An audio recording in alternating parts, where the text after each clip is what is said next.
So my name is Linda Doering. I like being called Miss Linda. I'm almost 75 years old. I'm not cool, but I'm very real. I hope that my realness does not get to you. If it does, like Pastor Cook says, you're just going to have to get over it because we got to be keeping it real.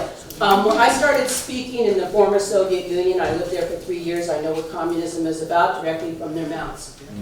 I had training from Richard. I was an introvert, believe it or not, and I couldn't even hardly speak one-on-one to people. But I thought if I wait until I'm ready, I'll be 80 years old. So I started speaking in the Soviet Union. Somebody stole our slides, translated them into Russian. I stole them back, and then I got a translator, and we went all over the place. So I did a workshop for teachers. They said, oh my God, you got to come to my school.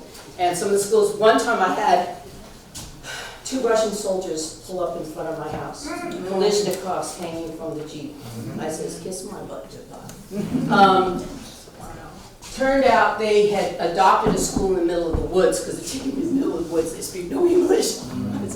I can say, "Здравствуйте, как дела?" Like, where's the food? But, so anyway, it turned out to be a wonderful experience. They treated me like a rock star. So, I know I heard a story one time, and it's so appropriate for today. You know, one time there was this town, right, this village, and this guy had really cool clothes, and it was very hot, so he went swimming in the lake. Took off all of his clothes because he didn't want them to get dirty. And they swimming, he's doing the side stroke, the back stroke, everything stroke. And then this little bad boy that was in the neighborhood, he did not like this other boy. He wanted those shoes. He wanted, I think they were the Jesus Nikes, I'm not sure, but he wanted that gear. So he took the boy's clothes, put them on a ramp. So when the boy came out of the lake, he said, oh my gosh, where's my clothes? My clothes are gone. And he says, I'll bet you that guy took them. So he went and knocked on the door. Come on out, I know you're in there. Come on out. And the guy opens the door. Can I help you? Yes, that's my gear, that's my stuff, that's my Nikes. What are you doing with my shoes?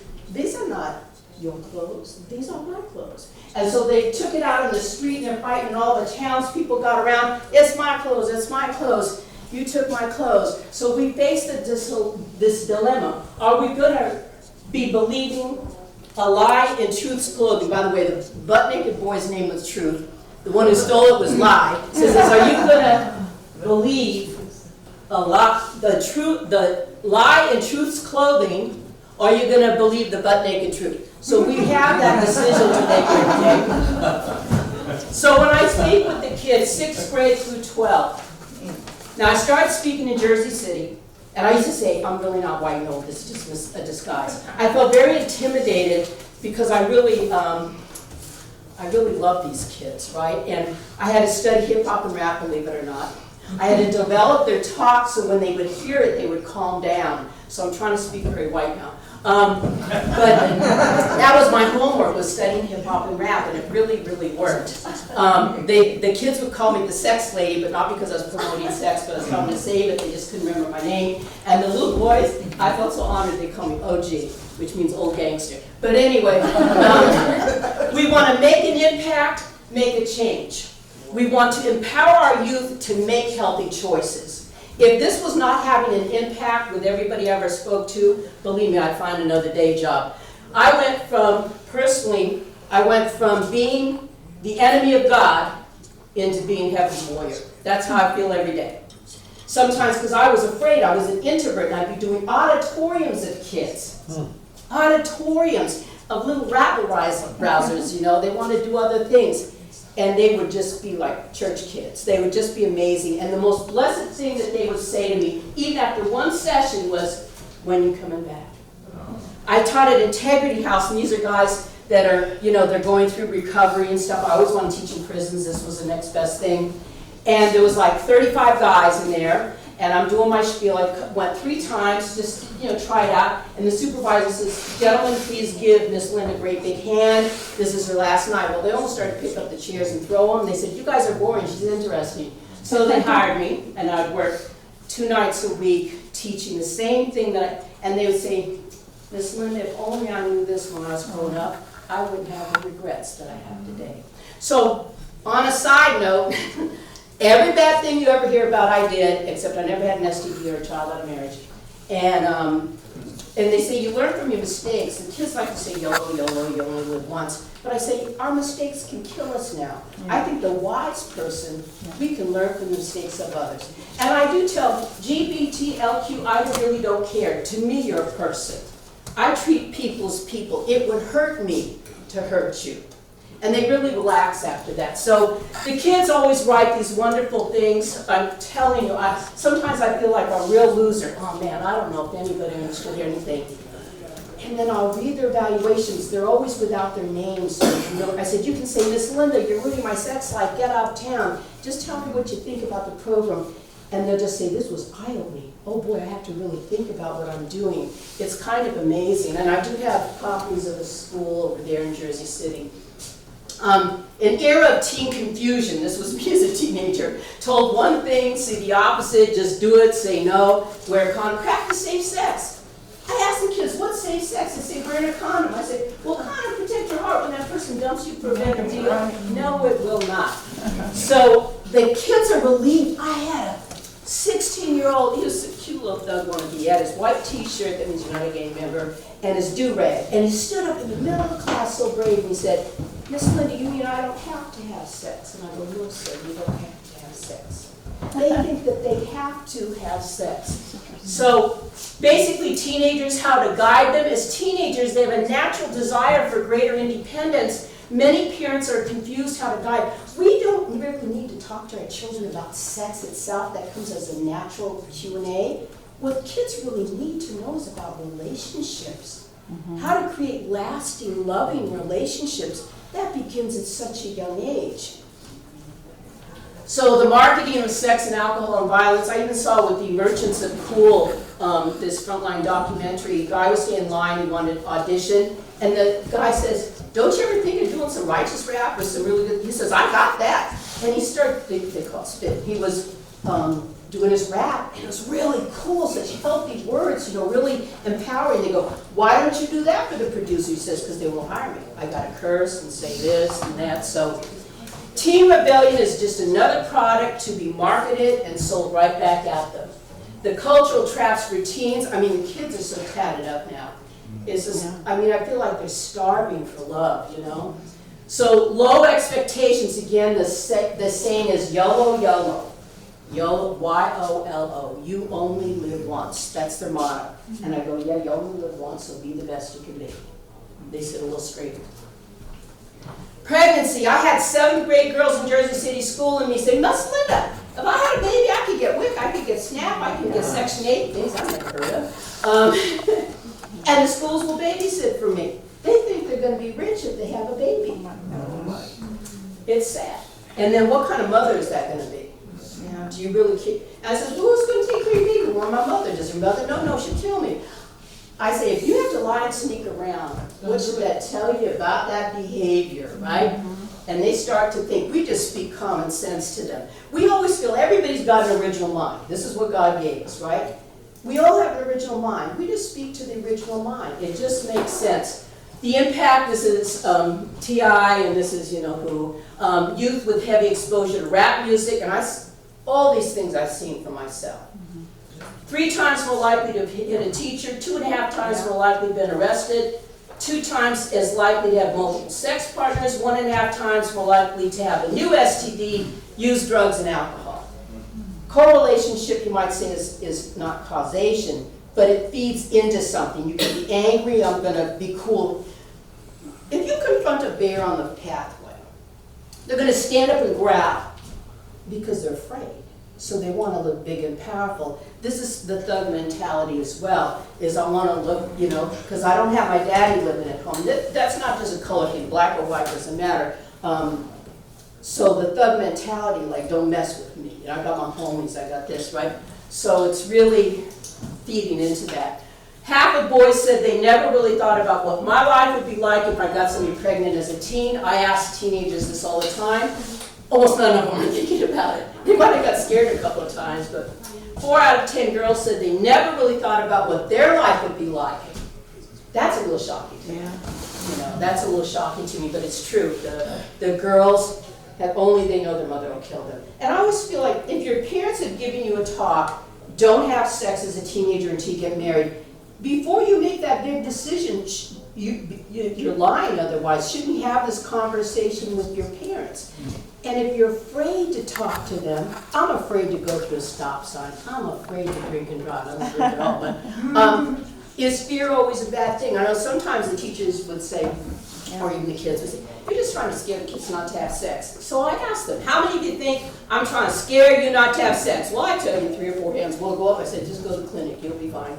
And that says, how many of you think I'm trying to create an awareness so you make healthy choices? Always with hands that go up. Because I always tell them, my goal is, by the time I'm done with you, you can't tell me, your mom, or your teacher that you did not know, because now you know. Also, that little pregnancy test, girls who are getting pregnant at a younger age, much higher rate of dropout. Once they drop out to have the baby, it's so hard to come back.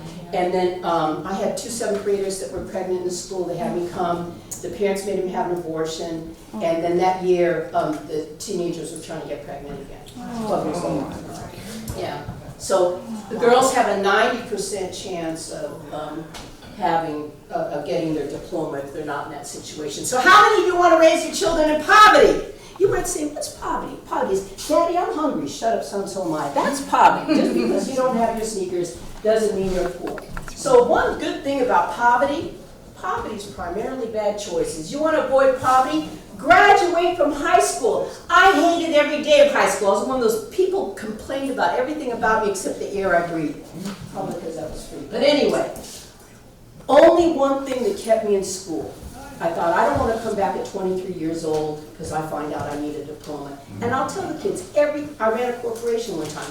Everything I learned in high school, I needed to run my business. And I tell them, college education is not a guarantee. It just opens more doors. It just opens more doors. Get a full-time job. Start working when you're young. Get that resume popping. I said, even McDonald's will not hire a high school dropout. Did you know? They won't. They figure you have a bad attitude. You have a problem. Wait until you're 21 and married before having children. We've got to lower that marriage age. Right now it's, I think, 28 for men and 25 for women. You know, we got to lower. But you know what? We need to be better choosers. I have 3 daughters, and I told my girls straight up when they were young, you better be careful who you choose to marry, because I'm going to be on your husband's side. So, my son-in-laws love me. They love me. So, fatalistic teenager self-fulfilling prophecy. 15% think they'll die young anyway, you know, leading to many use drugs. They think they're having fun. It's just fun in the moment. Yeah. It's just fun in the moment. That is how the teenage brain is. The part of the brain that thinks of consequences, like Brittany was saying, is not fully mature till 25. Fatalistic teens take chances because they feel hopeless. Over 7 years, fatalistic teens, when they're followed, right, 7 times more likely to be diagnosed with HIV or AIDS. More likely to attempt suicide and get into fights, resulting in serious injuries. So we're going to breeze through these problems that we're pretty familiar with. They're quick and easy. They try to act like they're grown. Drugs, alcohol, cigarettes, teen sex, and hookups. I ask everywhere I go. 6th grade, I was just with 12th graders last week. What are the benefits of having sex? They don't know me from a hole in the wall. I could be a condom promoter, right? What's the benefits of having sex as a teenager? No hands go up, and the only word I hear is the word nothing. Wow. This is from the real horse's mouth. 2 times in 26 years I had somebody say it feels good. I said, so does heroin. Bullying, dating, violence, impact your health and educational achievement. So all of these things, taking the quick and easy, getting high, drinking, you know. I mean, would you want to hire them? Probably not, you know. So we want our kids to have legitimate success that nobody can take away because you cheated, and happiness that lasts a lifetime. Happiness that lasts a lifetime, and true freedom. Back in the day when I was in the bad old days, if I saw a cop, I'd go, oh my, what are we going to do with my stash, right? But now I'm going, you can test my body fluids. I've been through 9 criminal background checks. You know, you cops are the best in the world. And they think I'm cursing at first. I say, you're the best in the world, you know. It's just amazing. So having true freedom, I tell you, it's just amazing. Like, yeah, it's just amazing. And this program has really helped me because I have a lot of residue from my previous life. And teaching this and understanding this. When I came to those crossroads, and I couldn't hear God's voice at all, but I could hear another voice telling me something else to do, and gave me every good reason why I should do that, and nobody would ever find out.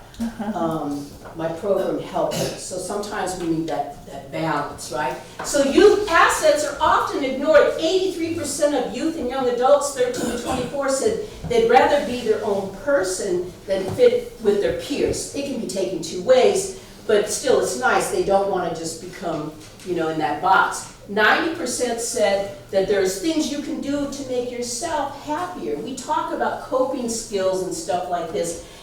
Find something you like to do. Also, volunteerism. Everything, like the pastor was saying before, is about me feeling good, my health, my exercise, my this. I go to the gym. Everybody's so unhappy.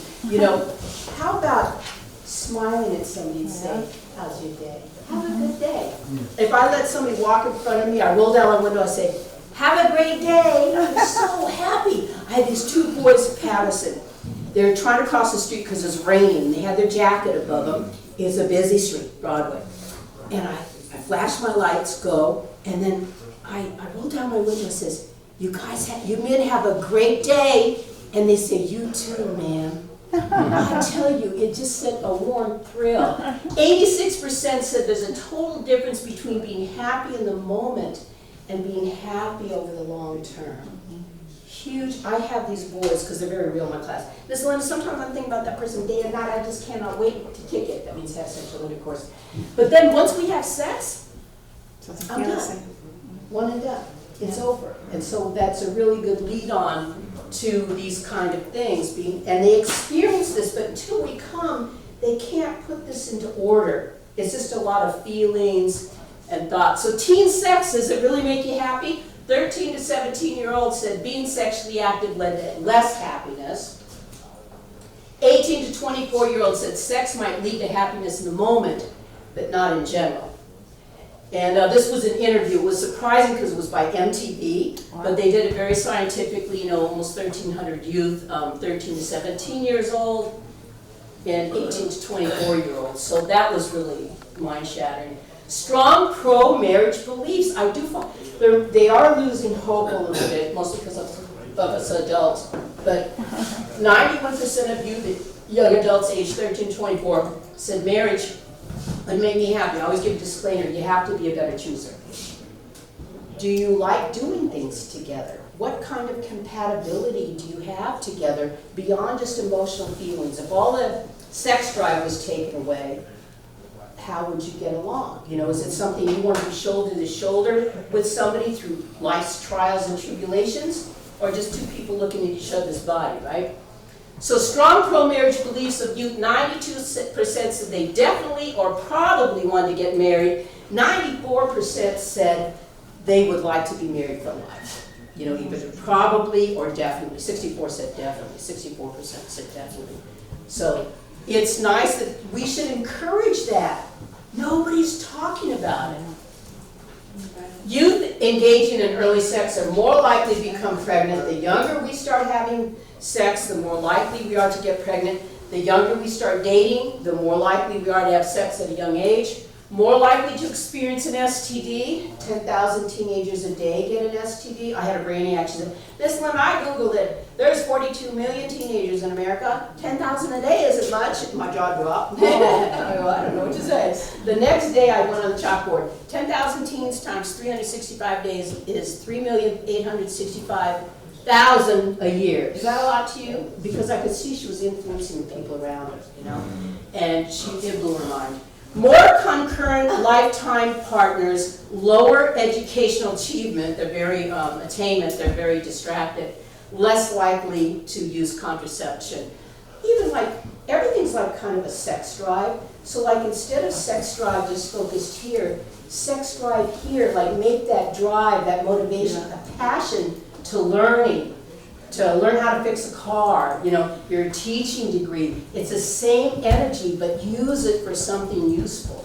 So sexual minority youth, basically, teenagers go through, is it called sexual dysmorphia, or am I? And it's very common for them to have same-sex attraction. It doesn't mean they're gay. I can talk to the kids like this. It's okay, because I know I don't have these people. When I'm talking, they should know if I'm gay or straight or whatever.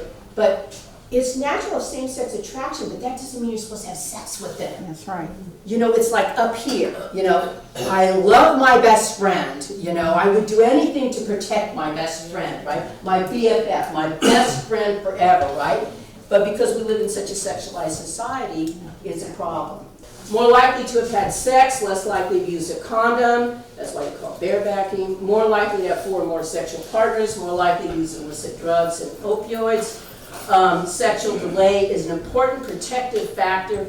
I tell them, our program, we feel, if we just get teens to pause and think and just delay, we feel so successful, because now the part of your brain that thinks of consequences is more likely to kick in, and you're going to make healthier choices. So coping skills, when you're feeling bad, what do you do? And kids talk. A lot of kids do have good answers. They don't just say smoke some drugs or something like that. Talk to another person. I told Naomi this. She was really depressed. That's my younger daughter. And says, oh, my mother's whacked. She should go see somebody, you know. Next day I get a little text at school, and I go, oh my God, what's okay? Dear Mom, I was so depressed today. You know what I did? I says, no, honey, what'd you do? She says, I took a walk in the park with no shoes on and leaned against a tree. I feel so good. She had a lot of anxiety problems, so this is kind of interesting. So also our triggers. There's certain things that trigger us. We heard a lot of them today. But like some people get really depressed and alienated because just avoid those triggers. If it really I know some people jumped off of Facebook because they just feel attacked and not appreciated, you know. So what's our triggers, right? So risk behaviors precede depression. So many people would think people are depressed, that's why they're doing drugs, that's why they're having sex and getting drunk. No, the recent research shows risk behaviors. Previous theories assume that youth did self-medication, experimentation with sex or drugs damage. Also, when they do drugs, they kind of feel in connection with people. They, you know, because they want to sell them drugs and stuff, so they feel kind of embraced. Experiment with sex or drugs damage girls' mental health, and persistent sex, alcohol, drug use damages boys' mental health. Yeah. I always tell the boys, you got to protect the sexual equipment, right? If you do a lot of drugs, you do alcohol, you'll be middle-aged, and the soldier will not stand to attention when duty calls. It has a lot to do with good health, circulation. They think because old people can't do it anymore. I says, I beg to differ with you. But anyway, youth need guidance while their brains mature. They need guidance. Animals need guidance. So of course our precious children do. Study hard in school. This time only comes one time. Now you can actually take college courses in high school, develop your mind, ability, and body without drugs, develop your character, desire to serve other people. That is a sure way out of depression. I could give you so many examples because I used to be very depressed as a young child. I learned about volunteerism, serving my neighborhood. Resolve conflict without violence. It's just crazy now when you try to correct people's misinformation. They go totally nuts. Yeah. I learned this thing, I printed out Socrates' method of questioning. When people want to challenge you and get at you, you just ask them questions about their belief. You don't tell them anything, they go nuts. Show respect for the opposite sex and save sex. And men, I respect you. I'm a woman, I want to be the wind beneath your wings, you know. When I'm addressing my little 6th grade boys, I call them sir. Sir, can I help you? You know, I always do that, you know, and it's just amazing. Men are providers and protectors, you know. I mean, this is the child's mentality. They're not thinking of the future. And I'm saying, if you really, really, really feel this is the right one, you're 16, the other person's 16, and you just feel you gotta kick it, right? Who should you go talk to? Well, the Planned Parenthood says you should go to the doctor and get birth control and stuff. I say, no, you go talk to your father. You say, Mrs. Johnson, I really love your daughter, and we are going to have sex tonight. Don't worry, sir, don't get angry. I have a whole box of bag in the back seat of my car. We will have safe sex tonight. What do you think Mr. Johnson is going to say or do? He says, anyway. That used to be birth control. The father was the birth control. So lifetime partners, I love this slide. These are age of first intercourse, right? Also remember the correlation. The younger somebody starts to date, the younger they start to have sex. So this 14-year-old had sexual intercourse as a 14-year-old. So they have like a 2% chance of having one partner in a lifetime. Yeah. But oh, lucky this person, she has a 60% chance of 6 or more partners in a lifetime. This one here is getting better, waited a little longer, but look at this 17-year-old. Waited, like maybe she dated at 17 and did have sex. That person will usually become her life partner. She has a 45% chance of only one sex partner in her lifetime. Only one. Whereas the 6 or more, maybe a 10% chance. Think what that does to the out of wedlock, putting Planned Parenthood out of business, and the STDs. Right now, a third of our population in America has an STD, at least one STD. So where has all the free sex movement got to us? And I have a lot of literature on the thing. You can take as much as you want. So it's interesting. The boys are very similar, except they do get hit harder, you know, here. Because they feel there's something wrong with you. You're not having sex? Oh my God, are you gay? And I just feel like it's none of anybody's business, you know? And I says, how do you know you're a man? You know how you can tell you're a man? When you learn self-control over this, right, self-control over this, and self-control over that, you know you're starting to become a man. And they just sit up a little straighter. That's right. So, high-impact multimedia classroom presentations, it is amazing. 8 traits associated with our training and academic achievement.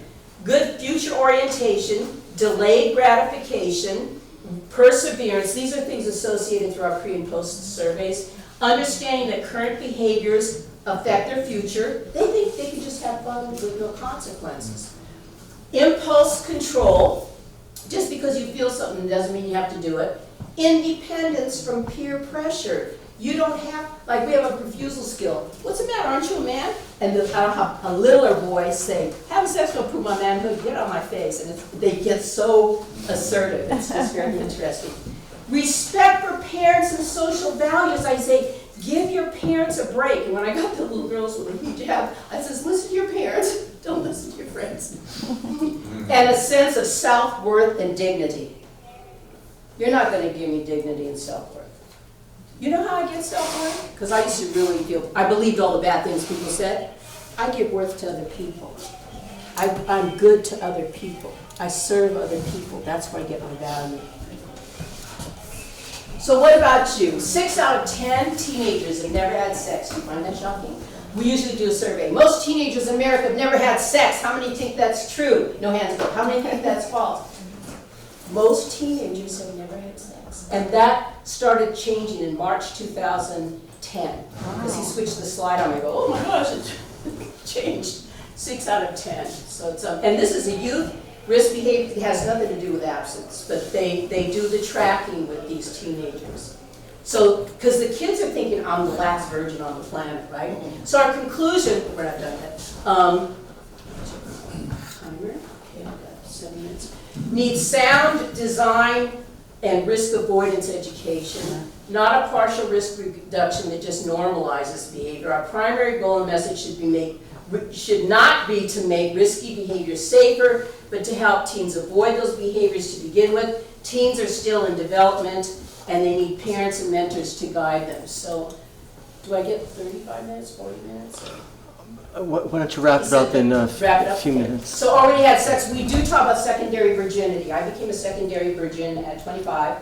I said no sex, drugs, or alcohol. Thought I was going to die. But instead of dying, I started having the best relationships I ever had. And I wouldn't even hold hands because I want to be kicking it to the next level. You know what I'm saying? And because I didn't die, I kept it up for 8 years until I ended up getting married. You know, so it's just amazing how my life, I found who I was as a person, which is very interesting. 85% of teenagers believe sex should only occur in a long-term relationship. Anyway, the other slides are so positive. Like I ask kids, who's having the best sex? Swinging singles, living together, married with affairs, married and faithful. Which one do you think 90% of the hands say? How many of you think this one? How many of you think they say this one?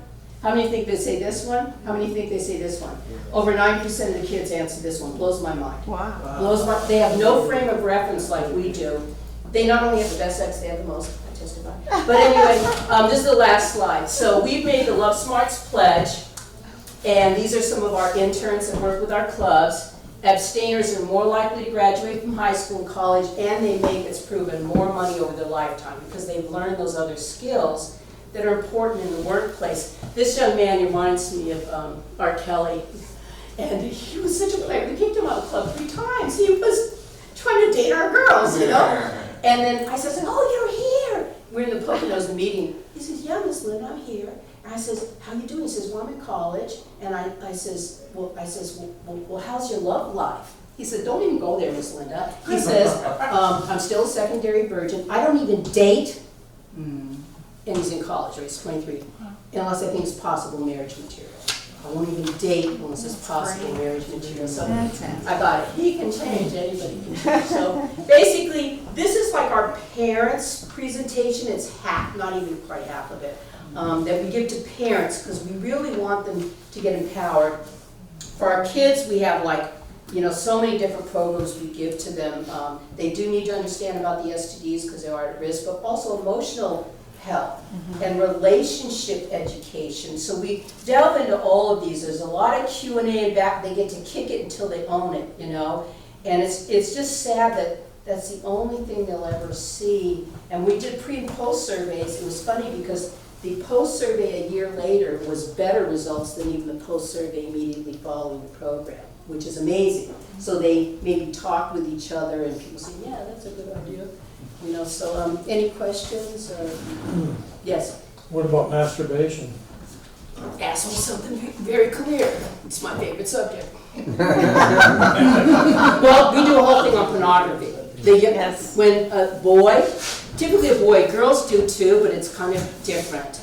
Girls, our sexuality is more based on relationship, and a relationship with herself is not that great. So the boy, he's being told, you gotta know how to have sex, you know, so you know what to do on your married life. So of course we gotta look at porn. So the average age of a young person's first exposure to porn is 9. Yeah. So he gets an explosion of excitement in the same part of the brain where crack cocaine hits. Why do they say don't even try crack? Because one hit, you become a crackhead. Well, now you're a porn head. So now it feels really great. So if this gets excited, what's the #1 most important sex organ in your body, man? Your brain. So when this gets excited, he masturbates, whatever he looks at, he gets sexually glued to. It's like he puts these photographic attachments in his brain. It's very hard to get away. And then when he gets married, you don't make noises like those girls, your body doesn't look like that, because it's all about his orgasm. It's not about, when I was talking about Thug Wannabes, I say, when that person's making love to the person inside of your body, you're making love to the person inside their body, it's a whole different feeling, they kind of melt. But I had this boy, he wrote me a letter, Dear Miss Linda, last year when I was in the 7th grade, you gave us the porn talk, and from that whole time, for a whole year, I've been trying to stop. When I was 6 years old, my uncle gave me a big stack of porno magazines, because we didn't have internet. So if you masturbate, this will make your equipment grow, use another word, make your equipment grow, and then you can really be down with the ladies. 6 years old. So he says, I'll be honest with you, Miss Linda, that felt really good. But after I was done, I always felt really bad. I didn't feel, here, nobody knows. Nobody, his uncle's saying this is good, but his original mind is saying, this is no good. I don't feel good. And anyway, he says, I kept it up, but he says, now I just don't know what to do. So, and then he took me privately to talk to me too, which was so interesting. He just felt such a, I know he felt just such a relief he could speak to me about it. Not that I have the answers for him personally, but I knew a guidance counselor that was very open and understanding and non-judgmental, so I steered those two together, you know. So I've had a lot of, you know, situations like, so masturbation can become, because it's your hand, your equipment, your brain. Nobody can please you like you please yourself. Then we're always dissatisfied with everything else. So it's just, it's a tool to separate us from real relationships, you know, and it's so sad. And it is an addiction. I've done courses with men nationwide, online, and they are addicts and they've overcome or they're abstaining. All of them have lost their lives, and they want to help other people go through this. Similar with me in that I had a really bad life. I really understand a lot why people do things. You know, I don't think it's easy, you know. But yeah, so masturbation, but there's a lot of research on it now too. Anything else? Yes. Is the hookup culture in college still prevalent? Listen to this. We don't even say hookup anymore. Okay, then We just say we're having sex, we're making love, we're hooking up. Then it became cuffing, like the cuff your pants, and then it's going out. And then now, believe it or not, there's no word for dating. Wow. This woman said to me at a PTA, my daughter was talking to a boy, and I said, do you have a boyfriend? She said, no, Mommy, we're just talking. Well, 3 months later, she was pregnant from just talking. So talking is also having sex. So that's why we need to talk about consequence. Our whole program is about consequences. And they can just look around them. Dr. Panzer does not take, we got research that made us smell like a rose, you know, but we take the most middle mainstream part, and it could sit. I always tell people I'm not very religious per se. I can't quote you Bible verses, but if you feel real religious when I'm done, you'll know why. So, but yeah, that's basically it. It's college. It's 3rd and 4th grade now. I don't want to scare people. You don't want to come into my world because I really hear from the kids. Dr. Panzer made it for college kids, our program. The college says you got to go to high schools, went to high schools. High school said you got to go to middle school. Everybody's telling me, Miss Linda, 3rd and 4th grade, they're a hot mess. I know personally a 6-year-old told another 6-year-old to meet her under the table, and she says, I want to have sex with you. So luckily his mother was a guidance counselor who told me the story, and she got on it right away, because it could be abuse going on, but the girl's kind of happy. So yeah, the hookup culture is rampant, and it's very, because the men are paying the price. You think somebody just wants to have fun, you have fun, and now they say, he raped me. He raped me. I didn't really want this. I had something to drink, even though she brought the condom that she gave to his place. Yes, anybody else? I could talk about this all day, but I want to give your brains a rest. I know that you have a lot going on. When we're done, you know, for the day, feel free to grab literature. I have things on teen sexting and all this kind of stuff. Grab whatever you want, and just a lot of useful information. Give yourselves a great big hand.